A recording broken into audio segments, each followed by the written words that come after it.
Hello and welcome to my podcast. Do me a favor, subscribe to the John Keim Report wherever you get your podcasts. You're watching on YouTube, hit that like button, hit that subscribe button. You can find us there as part of Ampire Media. That's Ampire. Always much appreciated when you tune in. And don't forget, you can always read my work on ESPN.com. Today, I'm joined by the voice of the Washington Commanders, Bram Weinstein, as we break down the offseason. This was going to be after all the practices were done, and then they decided to have one more, or at least keep the last one that was on the schedule. So the official end of offseason workouts is Tuesday when they have their final OTA session. It's voluntary, and I will be doing another wrap-up podcast on Tuesday to fill you in on what happened that day.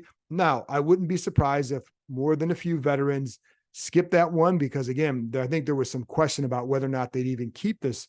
It was because remember, they lost that a few OTA practices where they still got this one, and this would have been the last one, and they're keeping it. And whether or not a lot of veterans are there, it's as much to give another practice for the rookies before sending them on their way before training camp. So they're keeping it. I'll do another wrap up. So my conversation with Bram, not quite the official wrap up of all the practices, but I think we've seen enough to give some opinions on the state of the Commanders at this point in time, heading into this, our last look at them before training camp. So we talk about, where is Sam Howell? I think, there's reasons for hope, and there's reasons to wonder, well, how long is it going to take? What's it going to look like? How much are they going to put on him, et cetera? A lot of unanswered questions with him. And there's only one way to find out.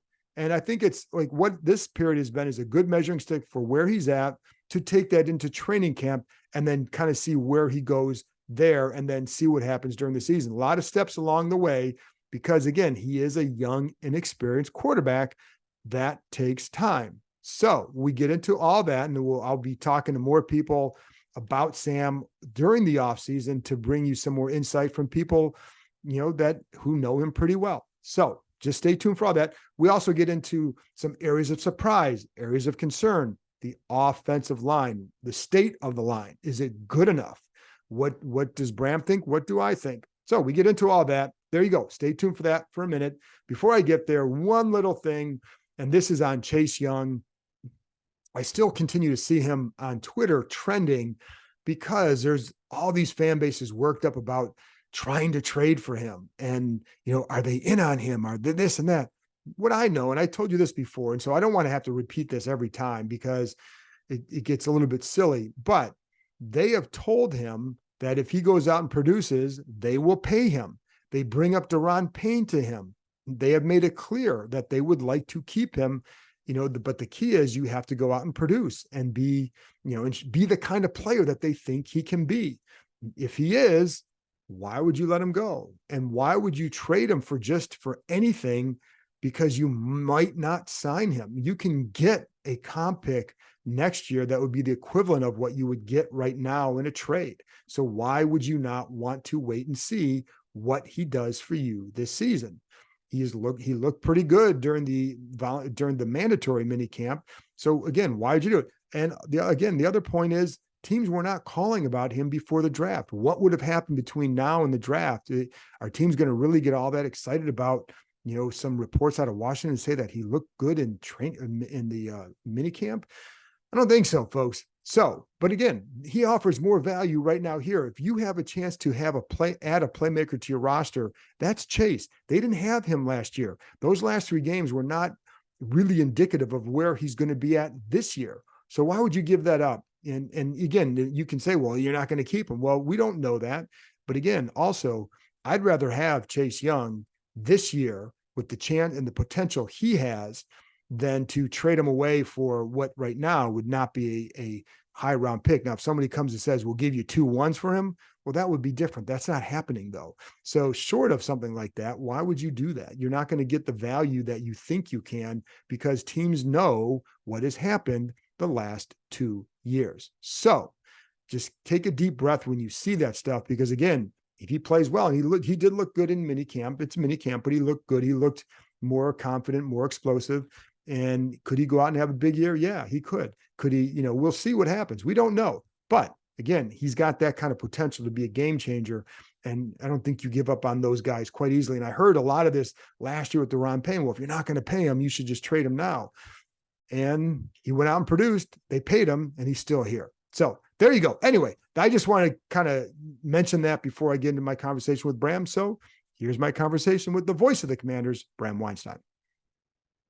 The adventure park is ziplining through the trees. It's climbing from platform to platform. It's even an axe throwing competition with your friends. But what the adventure park really is opportunity.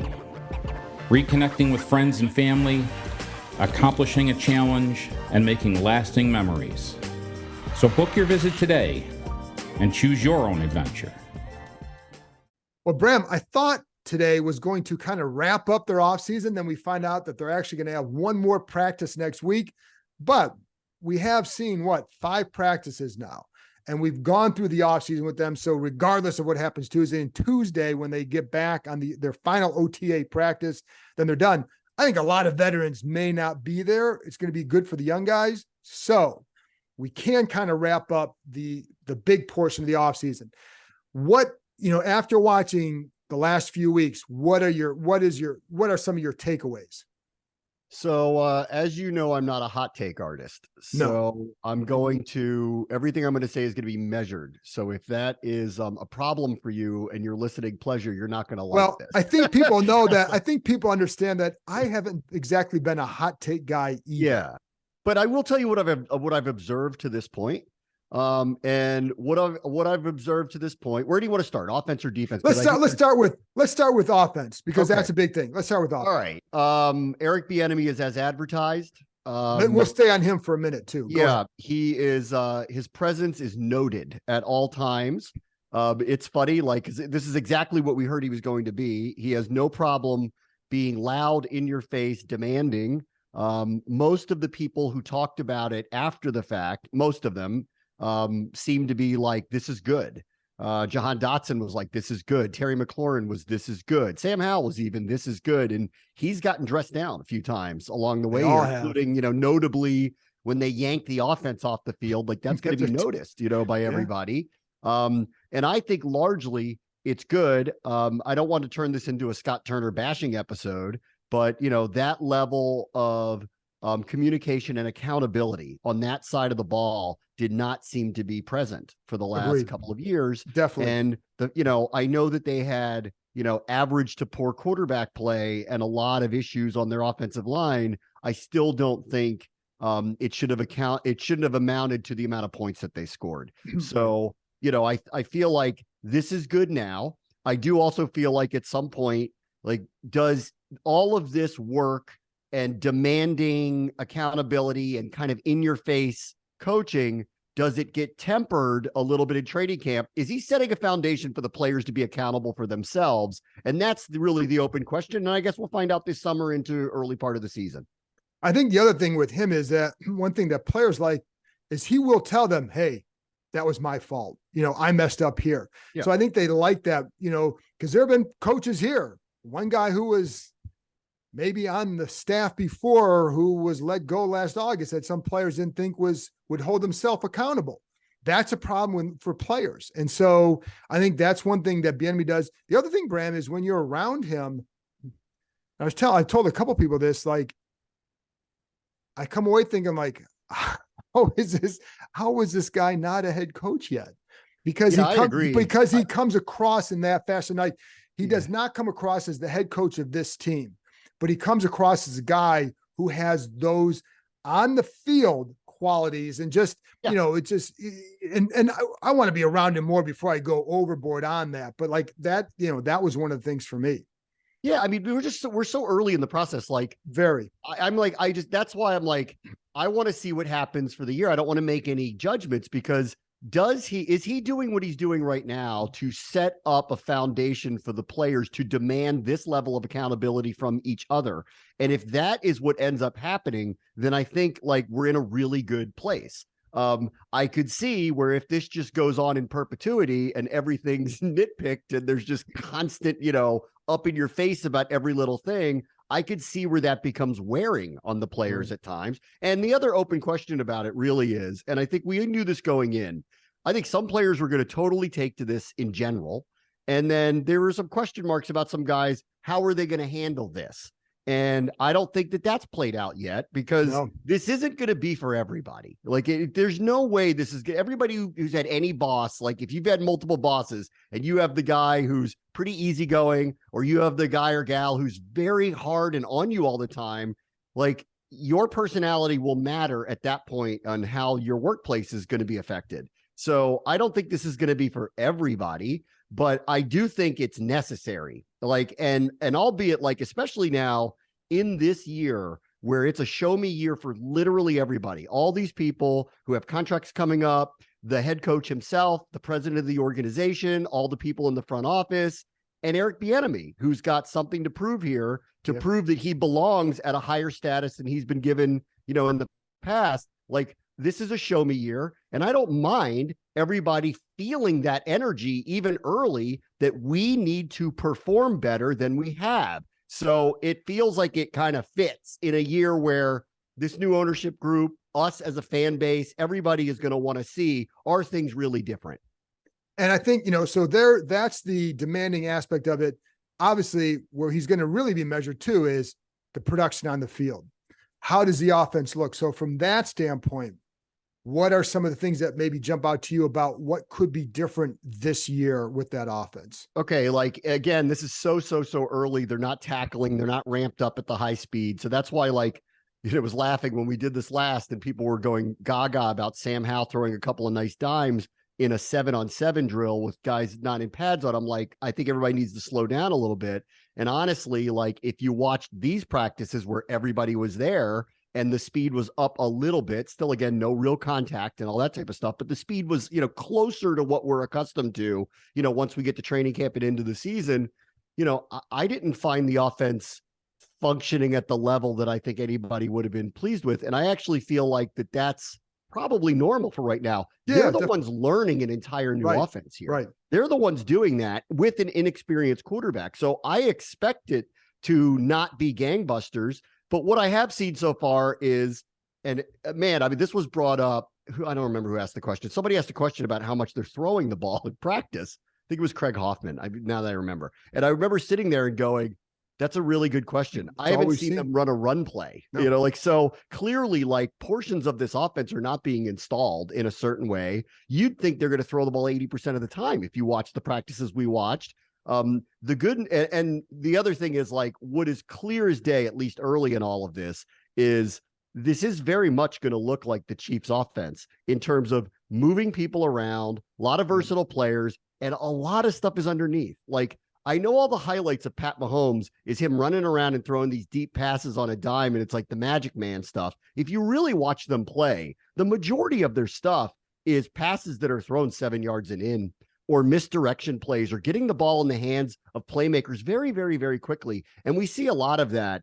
And I think if you watched this mini camp, you'll see that Bieniemy's not happy where they are right now. And he made that very, very, very clear. And I think you'll see that some of the players are not totally comfortable with where they're supposed to be at this point in time. So I think there's a lot of work to do here. There's a lot of work to do outside of that, with Sam in particular.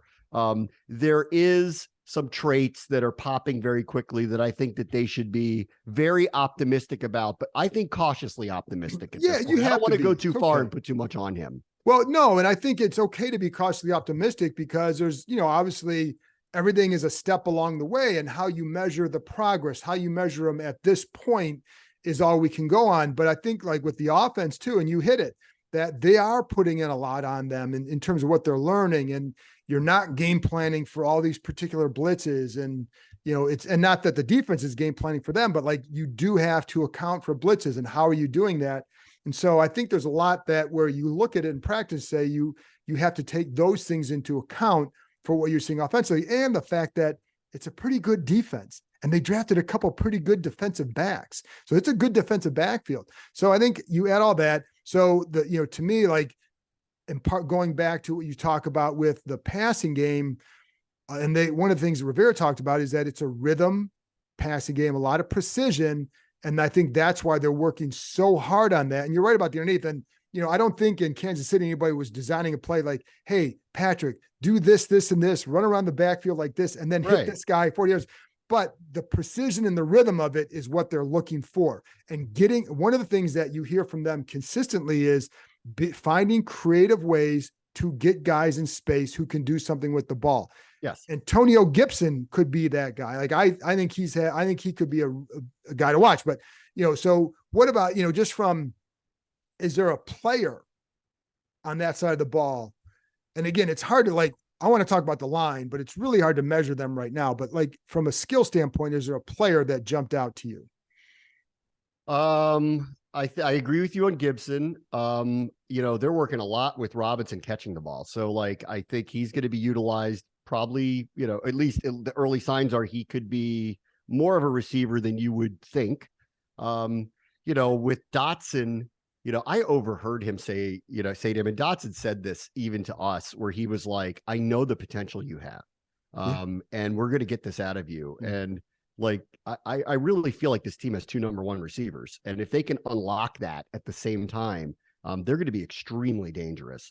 And then I think a lot of focus goes back to the lost position of the last, year was tight end, partially because Logan Thomas's injury, and he wasn't really himself until later in the season. It really kind of flipped around week 11, week 12, where he started to look like himself. Right. And Rivera has mentioned we're really happy he looks like himself again heading into this season. And hopefully there won't be, there's that. And then Cole Turner had a setback with the hamstring, and he's starting to look like a target again. And Curtis Hodges, who I think, because of the injury to Armani Rogers, now has an opening again to compete. I think that's going to be a very interesting spot. They look like a basketball team out there. We know what tight end has meant in Kansas City. We know what big target tight ends means for an offense just in general, if you can kind of unlock that. So I think that's going to be a very interesting competition to see who gets on the field more often than not, and how many targets go their way, and what kind of effectiveness they can have. So tight end to me could be the unlocking of everyone else and all these other people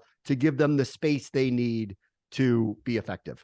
Well, I think one of the positive developments for the offense during the spring was Logan Thomas's usage, even in practice, and the target he presents for them underneath. He has not been a forgotten guy this spring, that's for sure. I think the tight end position in general, but again, Logan Thomas, what he could mean for them in tight quarters in the red zone, in just over the middle, and as a safety valve for John, in the red zone, I'm staring down. If you put Turner and Thomas out there on the field, good luck stopping that. Especially on a short field. Good luck matching up with both of them at the same time. I one of the big misses last year was Logan Thomas was not used in the red zone. Right. I have absolutely no clue why that was the case. And there are coaches on the staff who would say the same thing. And I think there are people who were perplexed by that last year as well. So, but you also have you can be very creative with this offense and get into a mismatch situation because you have multiple tight ends that can help you. Now, can you get them all on the field? You have 4 tight ends that can help you. Could you put out 3 tight ends and then, a running back in there with a Gibson and have a power set that you can throw out of? Because it's a mismatch. Yeah. All those guys you could throw out those 3 tight ends plus Gibson, who to me has looked really good out of the backfield this spring and in different spots. And I think they do a good job finding ways to get them in space. So I think there are ways that they're excited about how you can get guys the ball. And a lot of it, the other thing is too, one of the things that Rivera, I know that and not just him, but other coaches have talked about, with Howell, is quick decisions and quick twitch. And that quick twitch is see it go. And they would all, when Kirk Cousins was here, they would talk about that too. They would talk about special arm talent. It wasn't because they thought he had a howitzer. It's because they felt like he would, when he saw it, he would go. And I think Howell has some of that as well. And I think, that's something that they really like. And then if you can get off your first read, not there, you can find guys that can help do something with the ball, but creating spaces for them is a big deal.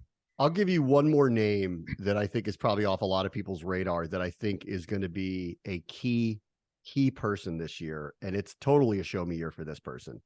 Sadiq Charles has to not only win the job, but be good, because I think we all know that I feel like the offensive line has been upgraded, and I do think it's going to be better. And I do think that they have some young depth, which I like.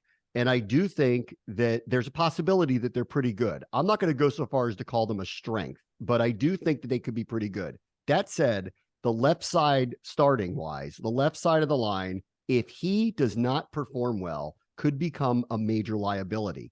If he becomes the starter that they thought he could be for a few years and are now giving him the opportunity to be right now, I think it's going to answer a lot of questions in terms of protection for them. So there is a lot on, in my opinion, on him being everything they said he's going to be for a couple of years. And hopefully he'll step up and be that for them. Got to stay healthy for him. Yes. That's the number one key for him, is stay healthy.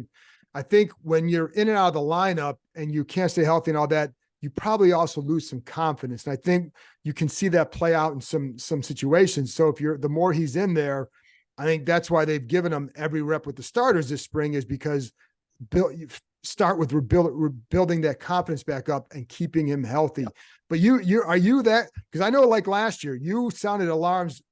I always felt the line depth was better last year, but the starting group we had questions about. And it turns out there was good reason for that. You were hammered that all off season. You think this group is better? Yes. How so? Tell me. Undoubtedly. And I'm going to agree with that. They're better, but let me say this. Undoubtedly. Not so much are they better. How much better? Is it enough better? That's open question. Again, I put it this way. There's no Trey Turner. I don't think at this point it's their strength. And I don't think anybody would call it that. But last year I walked in going, this is going to be a weakness. And I hope I'm wrong, but it's going to be a weakness. Mm-hmm. And I think they're relying on people they shouldn't be relying on just because of tread on the tires, injury history, all of that stuff. I don't know how I don't know how they feel confident doing this. Sam Cosmi, I feel like, will be better as a guard. I don't know that he's going to be, but I think if he gets comfortable in that position and can stay healthy, I think they're going to figure out a way to use his athleticism. He can move. So I actually like him as a right guard over right tackle. I trust Andrew Wiley is an upgrade at that position for them. So that being the case, I like the right side of the line and I'm optimistic about it. I love Gates. I said this from the second that they signed him.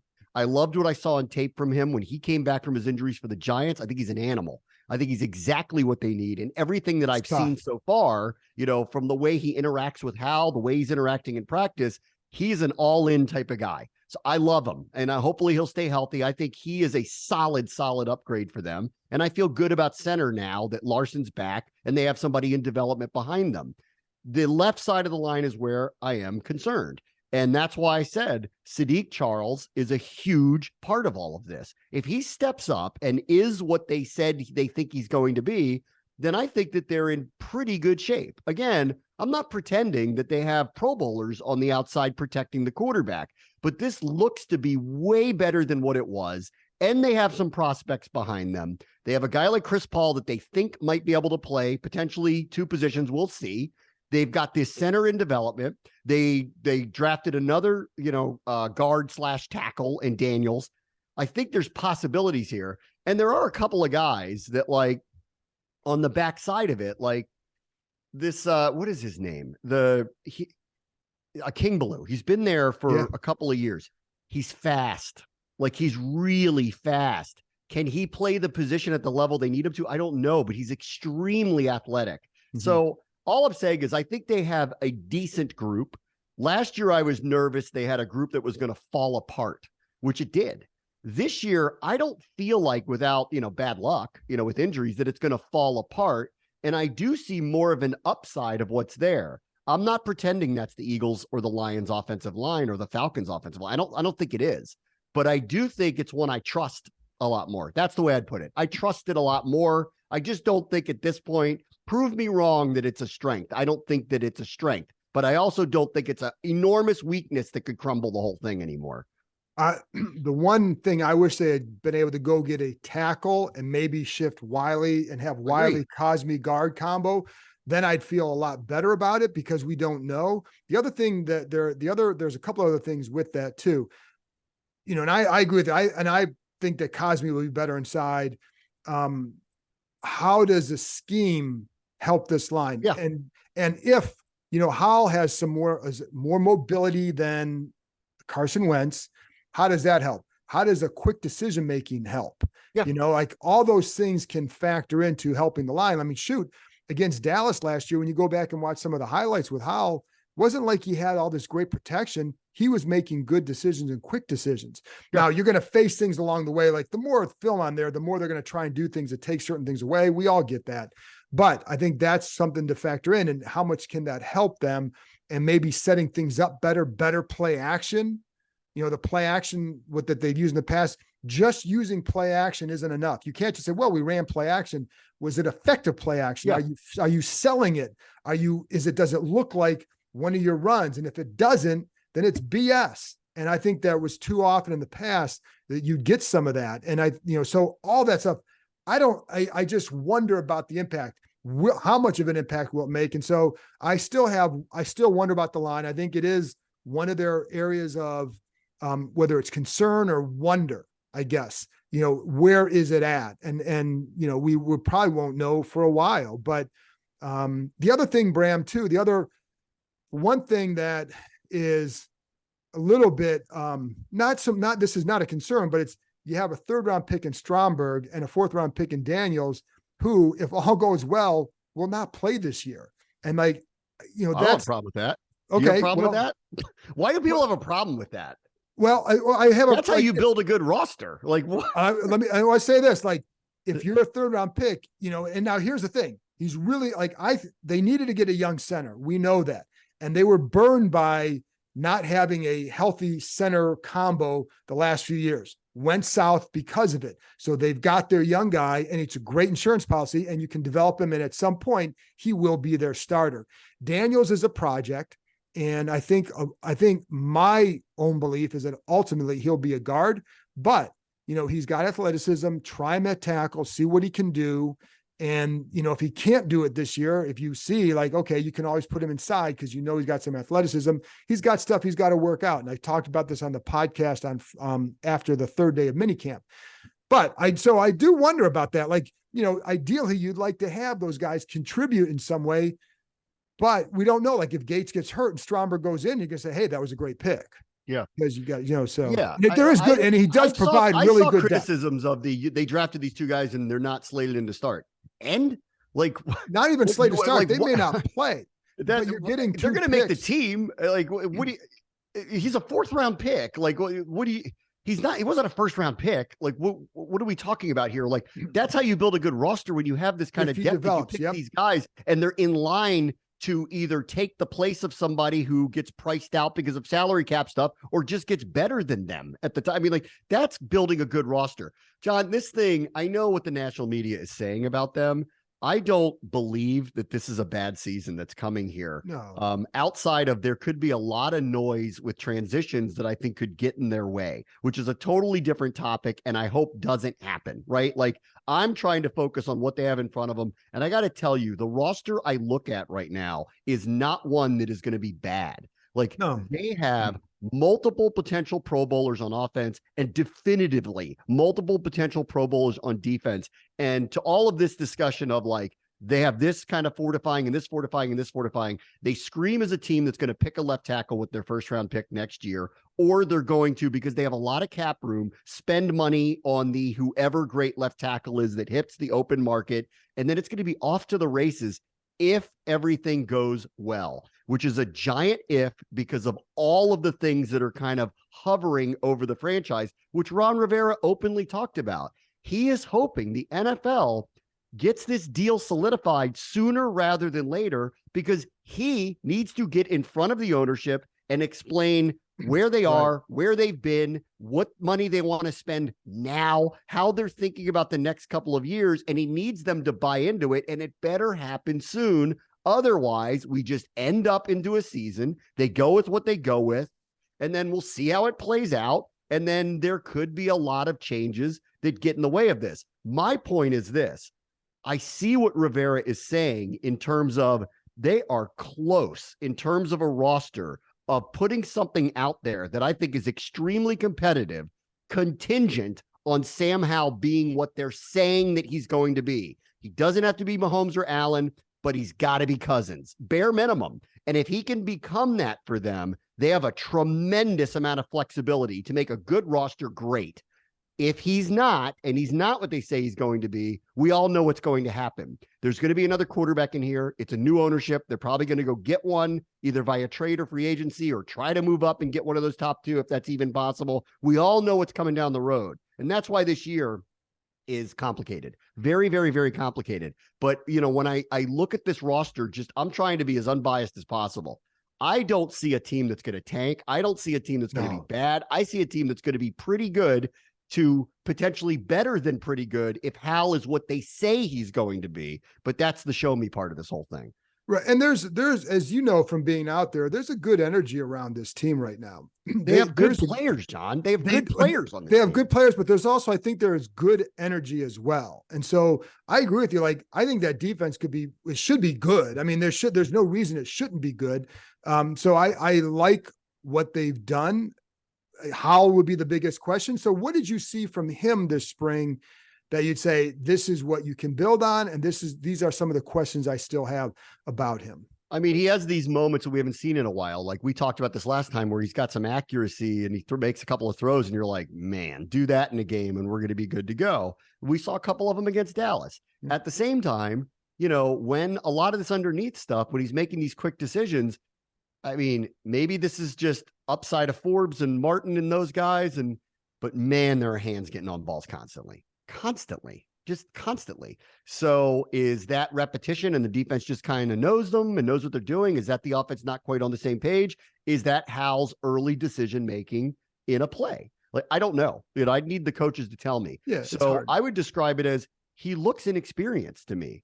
I see the traits that they like. I understand the traits that they like. He can move a little bit. I don't think this is I don't think any of this is too big for him. Like, I think he did what he did in college, and he would have been a higher pick if it wasn't for everything that happened in his last year at North Carolina. I'm not worried about this being too big for him or crumbling or any of that stuff, but they need to win here early. Well, his decision-making is going to be huge. And this is very, very, very early, but all of the rave reviews, let's throw a parade, I thought were way premature. And I've seen a lot of defensive hands getting on balls. And that is, how much is that the defense making good plays and how much is that his early decision-making in these plays? Only EB and Rivera can answer those questions, really. Right. And I know that in some cases it's mixed because, there are some times where you hear you start game planning for this and it can look different. The defense shows a blitz and it could, if you game plan this, it looks different.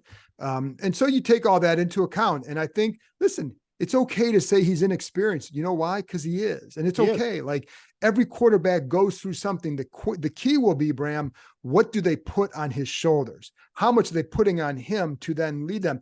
They don't have to put it on him. They have good talent around him, so they don't have to just put it all on Sam Howell. And get these guys in position to make a play, make a good, easy throw, get this guy in space. That screen game, I think, is going to be tremendous or very good. And you have a run game too, and you have a defense that should be really good as well. So I think there's reason you don't have to put this on Sam Howell. Let him develop as you are progressing as a team, and you can still win that way. And smart quarterback play can take this team to a good point when he starts to become more experienced and can do more things. But the things I like are I like his demeanor. I like the way guys relate to him, or the way the guys respond to him, I should say. I think that's all good. I like his approach to his work, what he works on, his footwork, calling plays in the huddle. I'm going to write about this probably at some point this week, where he'll talk into a microphone and play that back to him to hear himself call plays in the huddle. All that stuff I think helps him, but I like the approach. So he's doing the right things. And the other thing is, we don't know when it's going to click for him. Will it be right away? And if it's not, then again, how do they mitigate or how do they lessen the growing pains to put him in position to have success? And that's the key. That's what coaching is. And that's what we'll see them do. What about defense? You talk, and here, let's go stick with the defense because of the defensive backs. Forbes, Quan Martin, those guys look good. I think the defensive backs in general have looked pretty good. So what's been your big takeaway from the D? They have a lot of speed, a lot. And this is where I'm not trying to get ahead of myself because I am very optimistic about it. Like Jack Del Rio is pretty buttoned up. He's done some interviews lately that sounds like Jack Del Rio unplugged. And I really read that and feel like he's got a unit he thinks he can win with. Forbes looks every bit the part. Like, yeah, he does. He is around the ball constantly. I mean, constantly. Martin has already made a couple of plays.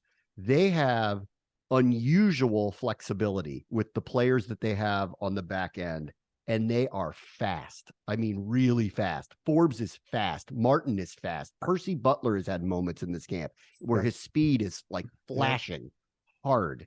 Like, and then Sweat and Young come back, and Sweat and Young look like they're ready for the season. They're chiseled. Chase is moving around fast. I know I it's all feel like that way bag myself, drills. Bram. I know it's all like just, I know it's all bag drills and all that stuff that we're looking at with him, but there's no apprehension. I mean, he's moving on that knee. Correct. He looks ready to go. Clearly, both of them are going to be motivated because of their contractual situations. I'm looking at this and going, this is why I know they're not going to stink this year. That defense is going to be good, and it might be great.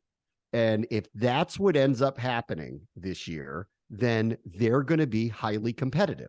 How far competitive? I don't know. But that's where I'm like, they have, and this is the other thing, and I need to get to training camp to see it, but I have a pretty good feeling that you are going to see some really unusual alignments because of the players they have.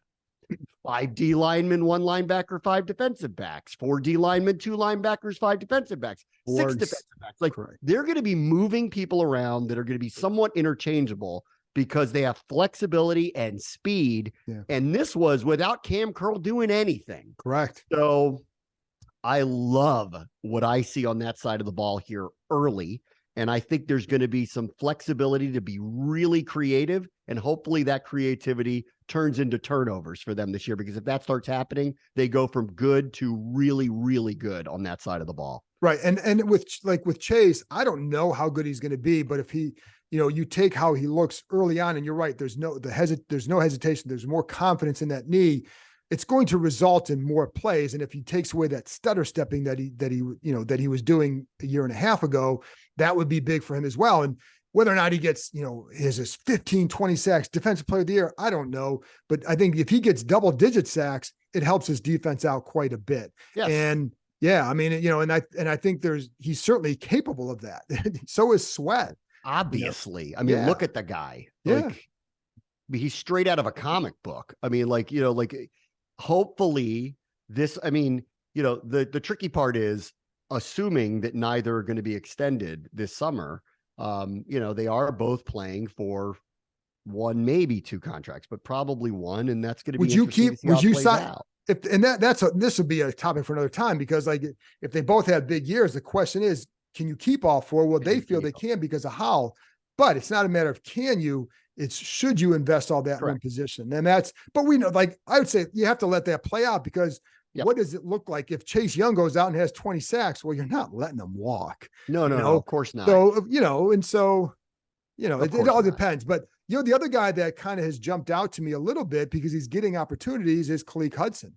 And, can he build on that last game to be that third linebacker or whatever in that top 3 linebackers for them, along with Barton, who was working a lot with the seconds, but also Jamin Davis.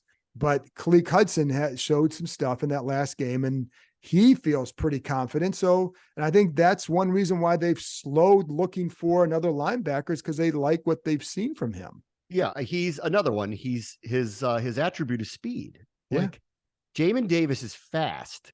Khaleke Hudson is fast. Forbes is fast. Martin's fast. Percy Butler is a flash. Yeah. Like, they're fast now, like really, really fast.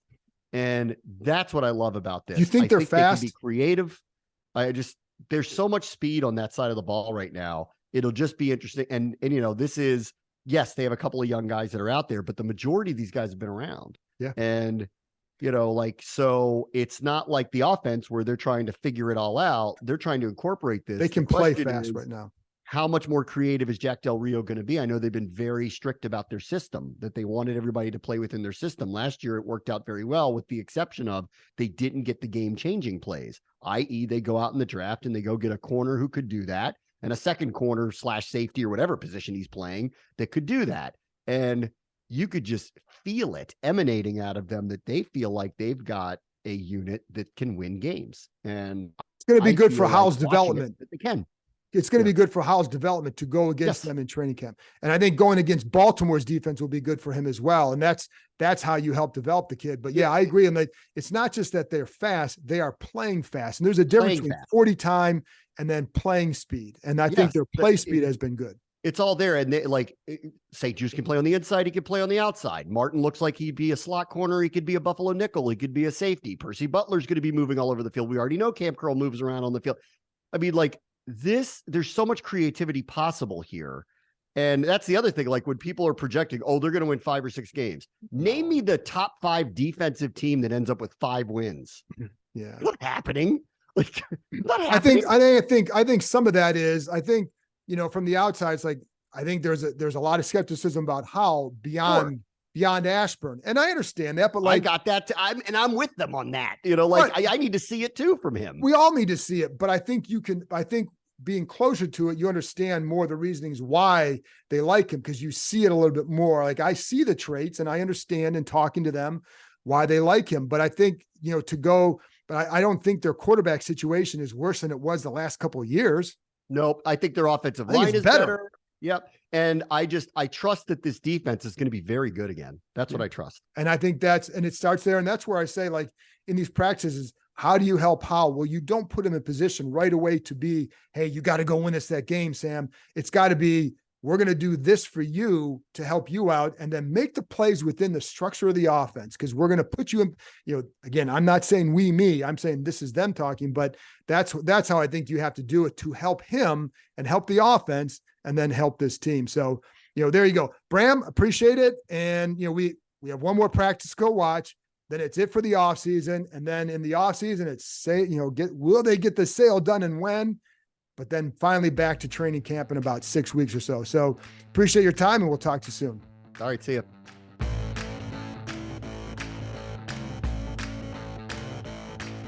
That's it for this episode. Thanks to Bram for joining me, and thank you, as always, for tuning in.